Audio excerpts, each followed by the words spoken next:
네, 안녕하세요. 방송 언어 7주 1차시 영상 강의를 시작하도록 하겠습니다. 지난 시간에 이제 그 받침의 발음을 얘기하다가 이제 우리 교재에서는 구체적으로 이제 앞부분에서는 이제 겹받침의 발음 같은 것을 좀 얘기를 안 해서 우리가 그 뒤에 이제 불어편에 가면 실제로 표준 발음법에 대해서 소개를 많이 해주고 있기 때문에 이제 그 부분을 좀 참고해보자 아마 그런 얘기를 했던 것을 기억을 할 겁니다. 네, 물론 또 이제 그 10월에 또 한 번의 연휴 기간을 또 지나다 보니 정신이 좀 몽롱하면서 또 어느새 과제도 다가오고 뭐 선생님 수업은 중간고사를 안 보지만 중간고사 또 준비해야 하고 또 아마 오늘 시작이 바쁜 그런 2학기의 한 일정의 시작을 알리지 않나 싶어요. 네, 그래서 그 겹받침의 발음에 대한 것을 지난 차시에서도 이렇게 페이지를 안내를 했습니다만은 부록의 334쪽에서부터 335쪽 한번 참고를 하면서 함께 살펴보도록 하겠습니다. 일단 뭐 선생님이 지금 그 강의 자료에서 강의 자료 1쪽에서 다 소개는 해놨습니다. 소개는 해놨기 때문에 다시 한번 살펴보고 정리하는 것으로 하도록 하죠. 그래서 10항에 가보면 교재 같이 그 페이지를 보면서 같이 하도록 하죠.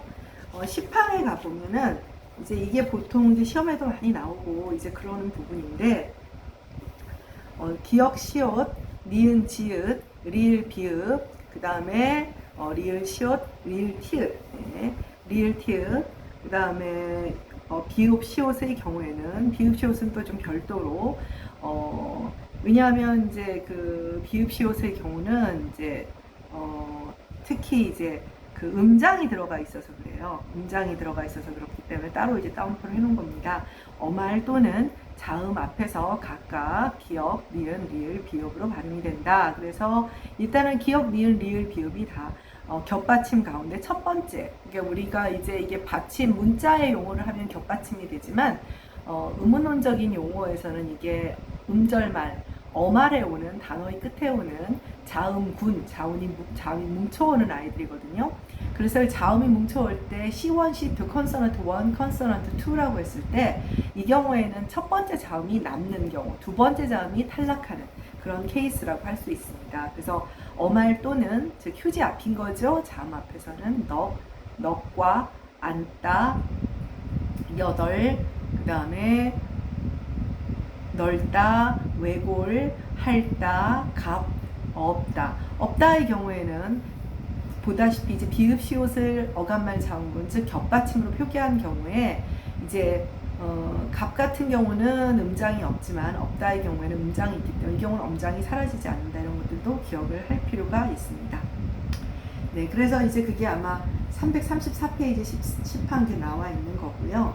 그래서 여기 받침의 발음에서 발음법 물어볼 때 시험을 좀 잘 내고 빈도수도 꽤 되는 그런 문항인 것 같습니다. 자, 다만 그러니까 우리가 밥다라고 밥단지, 발단지 선생님이 지난번에 얘기했다시피 사실 아이디얼렉트라고 해요. 그러니까 개인어에서도 이랬다죠. 그러니까 뭐 한 화자가 나는 늘 밝다라든지 나는 늘 밥다라든지 이런 경우도 있지만 사실은 이랬다 저랬다 하는 경우가 많아요. 이게 굉장히 유동적인 상황이지만 규범에서는 원칙이 있기는 합니다. 그래서 자음 앞에서는 밥으로 발음을 하고 넓다는 같은 리을 비읍이지만 경우가 좀 국한되어서 적용이 됩니다. 그래서 함께 보면 자, 밥다, 밥소, 밥지, 밟는. 그래서 비음화까지 겪어야 되죠. 밥게, 밟고. 그 다음에 넓다의 경우는 앞에서 보면 넓다는 넓다였잖아요. 그런데 넙죽하다, 넙둥글하다 이럴 때는 이제 넙으로 발음된다.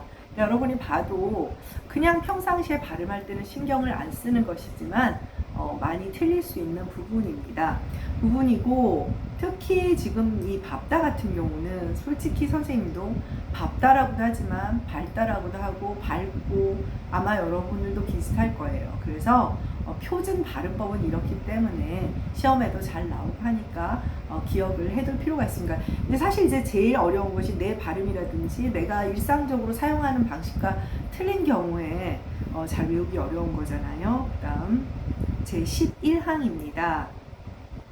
11항은 리을 기억, 리을 미음, 리을 피읍은 어말 또는 자음 앞에서 기억, 미음, 비읍으로 발음을 한다. 그래서 닭, 흑과 막다. 자, 막다도 야, 맑다 이렇게 말 많이 해요. 그런데 막다라는 거죠. 막다, 늙지, 늙지 마라, 늙지 마라. 그렇죠. 아마 여러분들이 이 수업을 들은 다음에 평소에 무관심하게 지냈다가 오늘 수업을 들은 다음에 주의 있게 한 번만 신경 써보면 나 스스로도 굉장히 왔다 갔다 한다는 것을 알 수 있을 겁니다. 그리고 3, 젊다, 읊고, 이것도 읊고라고 하는 경우도 많죠. 읊다, 읊다. 그러나 여기서 표준 발음법은 모두 리을이 탈락한 형태를 맞다고 보는 거죠. 규범이라고 본다라고 하는 것을 기억을 하면 됩니다.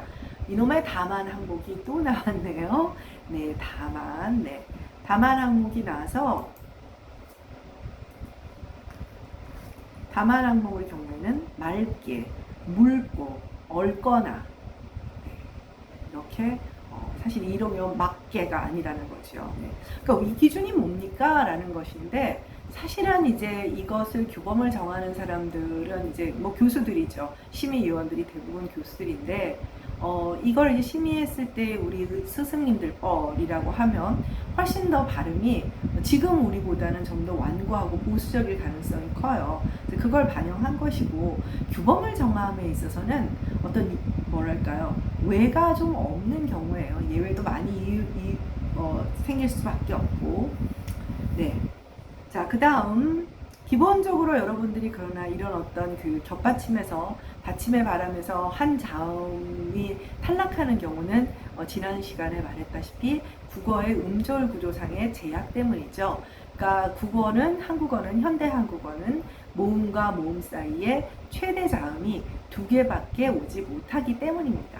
그래서 표기상으로는 3개가 나올 수 있다 하더라도 실제 발음은 그렇지 않다는 것이죠. 참고로 말하면 중세국어는 모음과 모음 사이에 최대 자음이 최소한 3개까지도 발음이 가능했던 것으로 보입니다.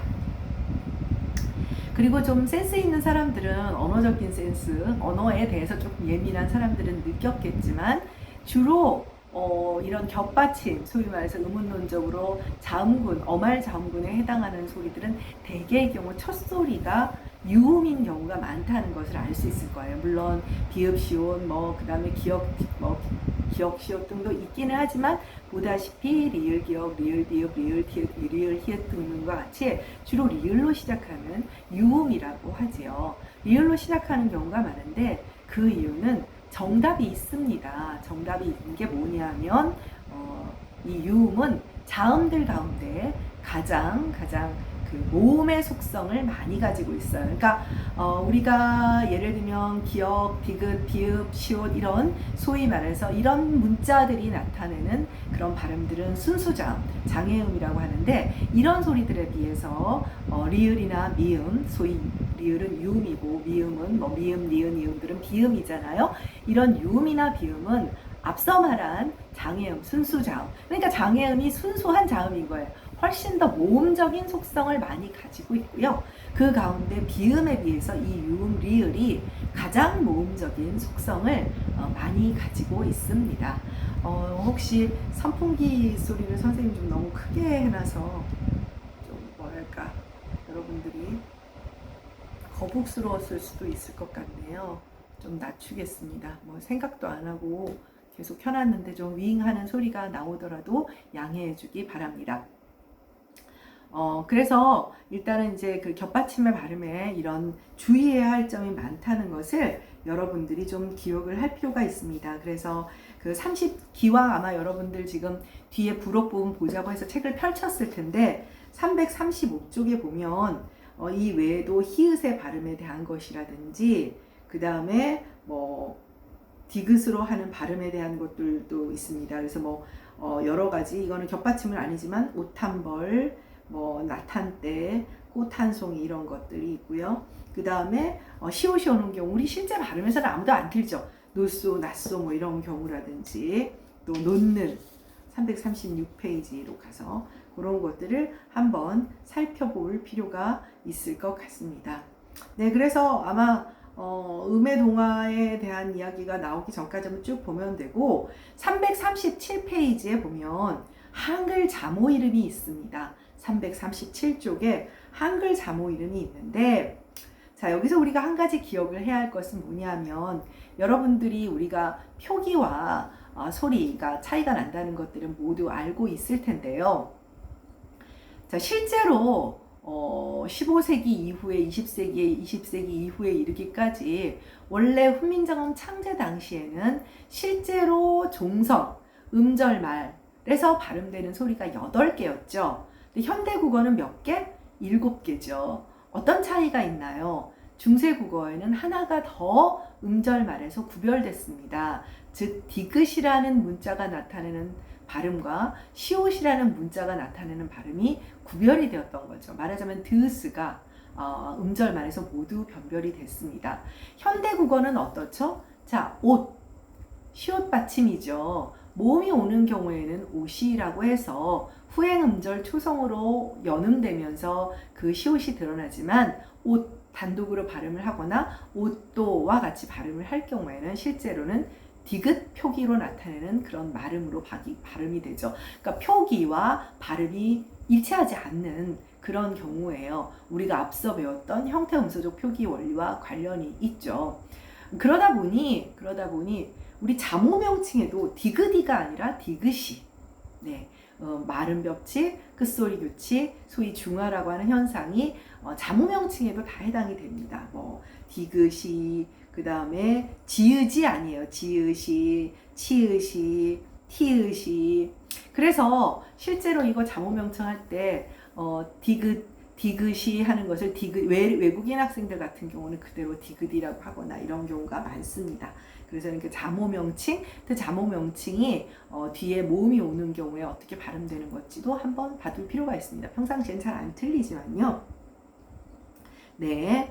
네, 그 다음에는 음의 동화 부분으로 넘어가도록 하겠습니다. 그러니까 지금 부록은 사실 표준 발음법이 그렇게 길지가 않습니다. 그렇게 길지가 않고, 여러분들이 지난번에도 말을 했지만, 중요한 시험이 있을 때 마지막에 한 번쯤 쭉 훑어보고 갈 만한 그런 내용이에요. 그 분량입니다. 자, 앞쪽으로 다시 한번 와서 이번에는 4.2.4 음의 동화로 넘어가도록 하겠습니다. 네, 음의 동화 부분입니다. 네. 그래서 우리는 형태소를 고정하는 형태 음소적 표기이기 때문에 거듭 말하지만 동화를 웬만하면 표기에 반영하지 않죠. 그러니까 근데 그 동화들이 굉장히 규칙적이기 때문에 뭐 예를 들면 뒤에 비음이 오는 경우 종성이치에 뭐 폐쇄음들, 뭐 장애음들이 온다, 브드그가 온다, 그런 비음화가 된다. 사실 알고 있습니다. 그래서 이제 뭐 발음교가 필요 없지만, 그러나 이런 것들이 간혹 이제 틀리는 경우들이 있어요. 그래서 음의 동화도 어떻게 표기를 할 것이냐 말 것이냐, 이제 그런 기준들을 모두 이제 제안을 하고 있습니다. 상세한 것은 당연히 조금 전에 살펴봤던 부록에 있고요.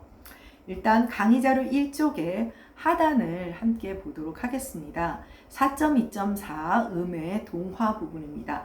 표준 발음법에서 음의 동화로 포괄하고 있는 것은 국외음화항, 비음화항, 유음화항 이렇게 포괄을 하고 있고요. 19항까지는 붙임 규정은 있어도 예외가 되는 다만은 없다. 그러니까 예외가 없다. 예외가 없다는 거예요. 반면 예외를 인정하는 20항은 좀 더 구체적으로 살펴볼 필요가 있다라고 했죠. 그래서 우리가 한번 이제 살펴보면 되는데, 그래서 여기 지금 이제 강의 자료에서는 예외항만 먼저 설명을 하고 있습니다. 이거 먼저 살펴보고 부록도 한번 살펴보도록 하죠. 네. 자, 무슨 예외가 있길래 예외라고 하는 그런 조항을 20항 그리고 지금 그 책에서도 102쪽에서부터 103쪽까지 페이지를 할애해서 본문에서도 설명을 하고 있습니다. 국어의 음소 배열상에 아주 중요한 특성이 있습니다. 그러니까 국어의 음소는 한글 자모는 24개를 쓰고 있지만 실제로 변별되는 음소는 자음이 19개, 모음이 최대 모음 10개 이렇게 보고 있습니다. 그러니까 표기가 모든 발음을 나타낸다고 할 수는 없지만 영어나 다른 언어들의 문자 체계에 비하면 1:1 대응을 하고 있는 경우라고 할 수 있죠. 최대 모음, 신모음 체계는 사실은 이제 표준 발음법에서는 우리가 인정을 하고 있지만 우리는 7모음 정도밖에 발음을 변별 잘 못한다고 했었잖아요. 그런데 이런 이제 어쨌든 맥시멈 29개의 음소 목록에서 자유자재로 아무 음소나 다 연결이 되면 다 국어로서 화자들이 모국어 화자들이 수용하는 것은 아니에요. 아무 소리나 어디에 올 수 있고 아무 소리나 음절만에 올 수 있는 것은 아니죠. 예를 들면 조금 전에 배웠던 겹받침, 즉 음절말 자음군의 경우에 예를 들면 뭐 미음, 치읓 뭐 이런 자음군은 없잖아요. 네, 현대 국어에는 없지만 중세 국어에는 있었어요. 움츠리다 같은 것들이 옛날에 미음, 치읓을 움츠다. 그게 이제 변화. 근데 어쨌든 현대 국어에는 없습니다. 현대 국어에는 없어요. 그리고 예를 들면 단어의 첫머리에 영국의 비음, 응이라고 하는 소리죠. 영국의 비음이 올 수 없고 한국어의 경우에는 자음들이 겹쳐서 어두에 자음군이 오는 경우도 없습니다. 또 그리고 조금 전에 말했다시피 모음과 모음 사이에 최대로 올 수 있는 모음의 개수는 2개밖에 안 돼요. 이런 것들을 음소 배열 제약이라고 합니다. 어떤 언어나 음소 목록이 있고 그 음소 목록의 음소들은 배열되는데 제약 조건이 있어요. constraint or condition이 있다라고 하는 것이죠.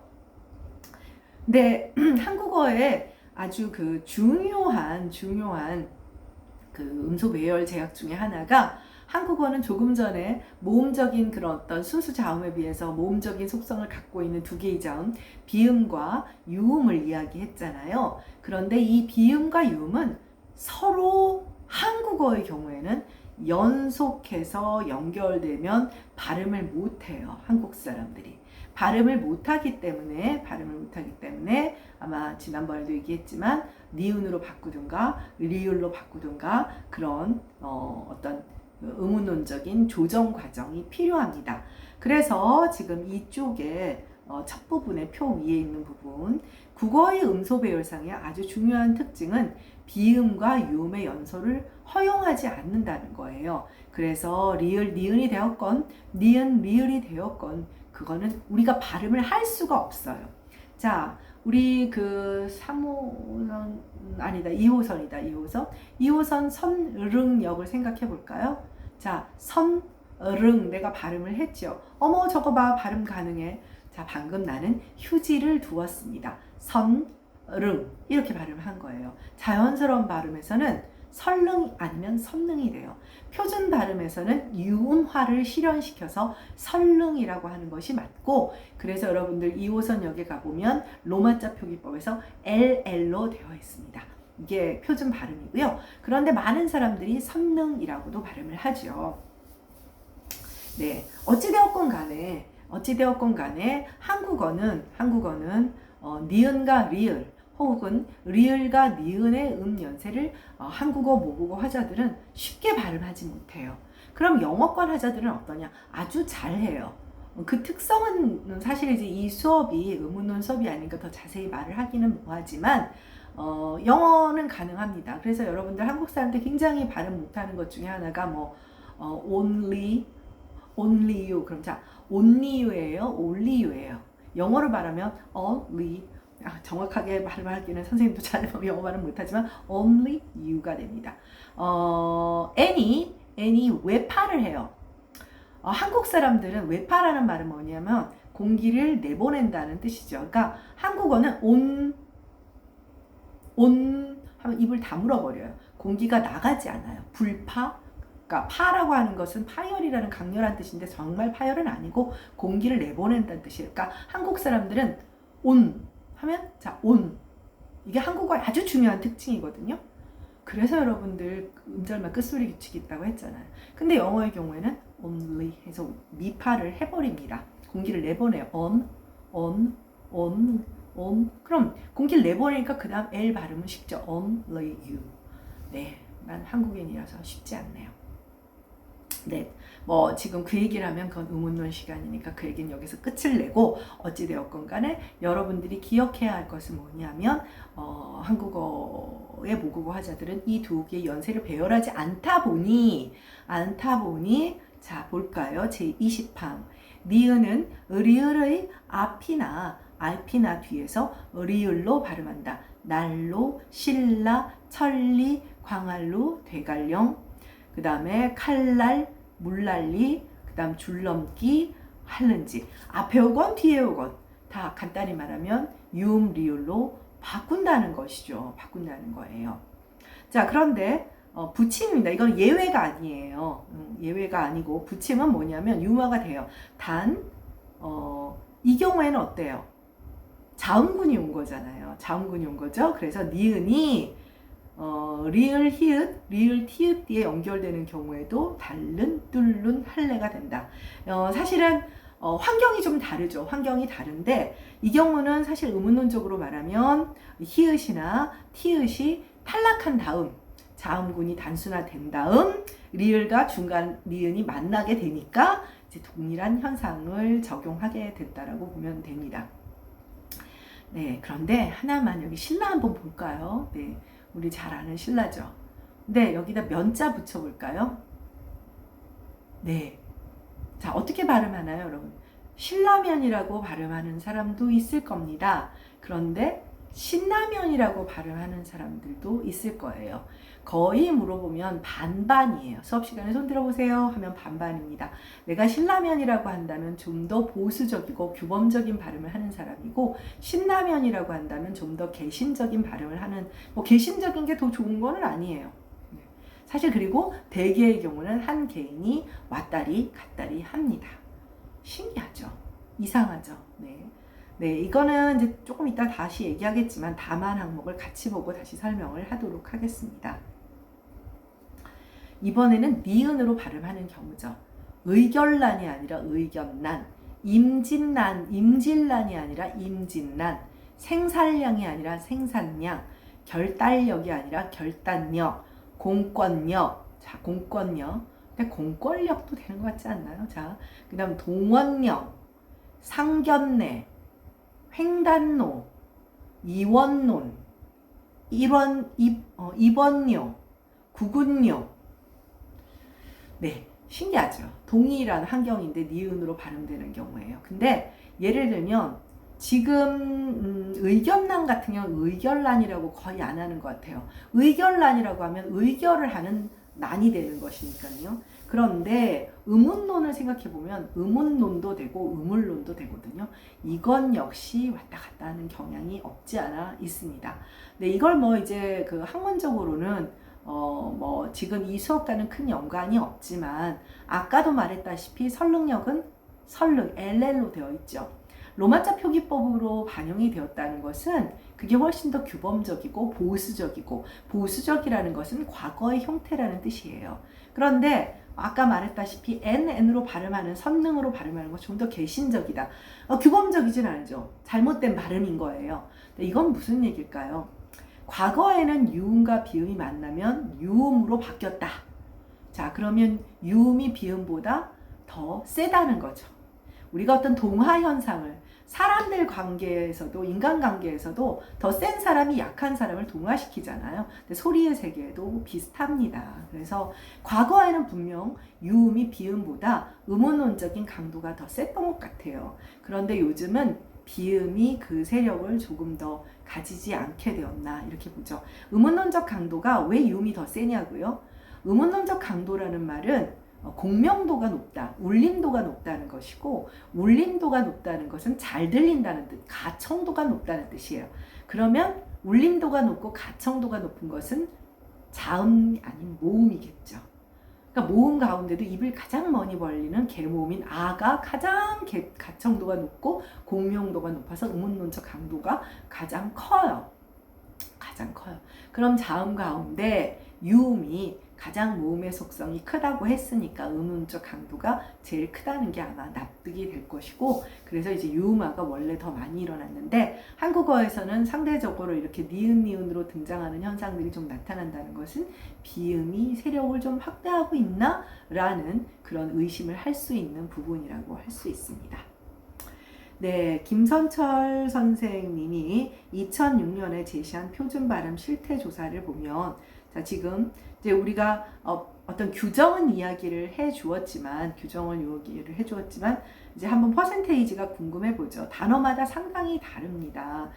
사전에 등재되지 않는 광안리, 노골리, 수년내 이런 경우는 니은이 압도적으로 많다는 것을 알 수 있죠. 사전에 등재되지 않았다라는 것은 뭐냐면, 이제 그 표준 발음이 등재되지 않았다는 거예요. 그 이제 단어가 없다는 것은 아니고, 그래서 광안리가 거의 없다. 근데 나는 광안리도 되는 것 같아요. 근데 이건 좀 반반인 것이고, 노근리, 이제 수년내, 수년내 그런 일은 없었어. 이건 거의 그런 것 같습니다. 그다음 신설로가 있죠. 신설로도 반반인 것 같고요. 표준 발음은 당연히 다 LL입니다. 유음화된 형태고요. 자, 반나의 여신이다. 이것도 반나냐. 그다음 전나. 네. 이거는 상대적으로 전라가 훨씬 더 많죠. 네. 어휘마다 조금씩 다르고요. 그다음에 설레. 이것도 이제 그 LL이 더 많고, 올랭기우 할 때는 온냉이 더 많네요. 온냉이 더 많고요. 촐로. 이거는 시골로인 경우에는 NN이 많습니다. 그래서 이걸 보면 참 이게 우리가 이 가운데서 어떤 변화의 흐름을 찾게 되면 이제 그게 음운 규칙화하고 선생님 같은 사람들이 논문을 쓰게 되는 것이고요. 이제 우리는 전반적으로 아직도 보수적으로 LL을 더 많이 선호하는 경향이 있다면, 여기에 지금 보면 주로 NN으로 확고하게 보이는 것은 노근리, 수년내, 그 다음에 온냉 정도죠. 그러니까 아직은 이제 유음으로 실현되는 것이 더 다수다 보니 이런 보수적인 발음이 표준 발음법으로 수용이 되고 있는 것입니다. 네. 그 다음에 우리 104쪽을 보면 학생들이 이 21항을 이야기를 하면, 21항을 얘기하면 굉장히 막 의문문, 국문과 학생들도 그래요. 그러니까 무슨 얘기냐면, 여기 지금 이제 강의 자료에서 보충 자료로 조금 설명을 하기는 하겠습니다만, 일단 104쪽을 함께 보도록 하겠습니다. 104쪽을 보면 21항에서 이게 소위 조음 위치 동화라고 하는 현상이에요. 그러니까 뭐 이건 전문적으로 길게 얘기할 수는 없지만, 앞에서 우리가 비음화라든지 유음화라든지 또 다음 차시쯤에 얘기할 경음화 같이 필수적으로 등장하는 그런 현상들이 있어요. 근데 그거는 조음 방법상에, 우리가 인간이 조음의 방법이 있어요. 뭐 경음, 여러분들이 이해하기 쉬운 것에는 경음, 뭐 유기음, 그 다음에 뭐 평음 이런 것들이라든지, 아니면 뭐 장애음, 뭐 파찰음, 뭐 폐쇄음, 이런 조음 방법상의 현상들은 필수적인 반면에, 지금 21항은 조음 위치상의 동화라고 해서 우리 입안에 조음 위치가 있거든요. 입술을 이용하는 소리라든지, 또 혀끝이 취조 뒤에 붙어서 이빨 이를 이용한다든지, 입천장을 이용한다든지, 그런 조음 위치와 관련되는 소리들은 지금 21항에 소개된 것 같은 것들은 수의적인 현상입니다. 수의적이라고 하는 것은 표준 발음법에서 인정은 안 하지만 뭐 가능은 하다라는 거죠. 예를 들면, 자, 선생님이 지난번에 감기에 걸려가지고 수업을 못했죠. 자, 나는 지금 보면 감기라고 하지는 않았어요. 빨리 말을 하다 보면 감기에 걸려가지고. 그러고 보니 그렇지요. 선생님은 지금 감기라 하지 않고 감기라고 했어요. 감기가 된 이유는 뭐냐면, 지금 보면 앞에 오는 원래 감기는 음절 발음이 양수는 입술을 이용한 소리고, 뒤에 오는 기역 소리는 연구개음, 후설 쪽에서 말랑말랑한 입천장에서 나는 소리예요. 그런데 조음이치 동화를 겪어서 선생님이 발음한 감기는 어떻게 되냐면, 기역 때문에 뒤에 오는 이 소리 때문에 앞소리가 응으로 바뀌었어요. 그런데 같은 비음인데 영국의 비음이 된 거예요. 그럼 어떻게 되죠? 기역도 영국의 소리, 그 다음에 음절 발음도 영국의 소리니까 조음 위치가 동일해지니까 조음이 훨씬 편안해지겠죠. 조음이 편안해지는 것이죠. 그래서 이런 소리들은 또박또박 발음할 때는 나타나지 않는 수의적인 발음들이고, 뭐 옷감, 뭐 있고 이런 것들도 다 같은 맥락의 수의적인 동화 현상입니다. 동화 현상입니다. 네, 그래서 여러분들 뭐 밑에 뭐 옴나우트나 그런 것들은 뭐 여러분들 그냥 보도록 하고요. 필수적 동화와 수의적 동화를 함께 보도록 하겠습니다. 지금 표준 발음으로 인정하고 있는 동화 가운데 국외음화, 비음화, 유음화는 모두 자음의 조음 방식과 관련되고, 그런데 동화에는 방금 이야기했다시피 조음 방식 이외에 조음 위치와 관련된 것들도 있습니다. 그래서 21항에서 제시된 것들은 바로 조음 위치 동화인데 표준 발음에서는 이를 인정하고 있지는 않습니다. 그러니까 이것은 조음 위치 동화가 반드시 일어나야 하는 조음 방식 동화와는 달리 수의적인 동화이기 때문이죠. 어찌되었건 간에 이 조음 위치 동화는 굉장히 많이 등장을 하고, 특히 학생들이 낯설어하는 이유는 뭐냐면, 뭐 예를 들면 지금 옷감 같은 경우 옷감 이렇게 써놨어요. 그러니까 정말 내가 언제 옷감이라고 해. 이건 표기로서 이렇게 써놓은 부분이고, 실제로는 아주 정확한 이 기억, 즉 영국의 폐쇄음으로 발음이 되지는 않아요. 그렇지만 중요한 거는 후행하는 소리와 조음 위치를 가깝게 하고자 이동을 합니다. 이동을 하기 때문에 수의적인 동화 현상이 일어나는 것은 분명하고, 우리가 굉장히 발화를 할 때 밥도 먹고 이야기도 하잖아요. 그래서 ease of articulation, 조음의 편의를 위해서 굉장히 많이 나타나는 현상입니다. 네. 네. 그리고 그러면 1차 수업은 여기서 마치도록 하고요. 마치도록 하고 2차 시 4.2.5 경음화에서부터 살펴보도록 하겠습니다. 수고했습니다.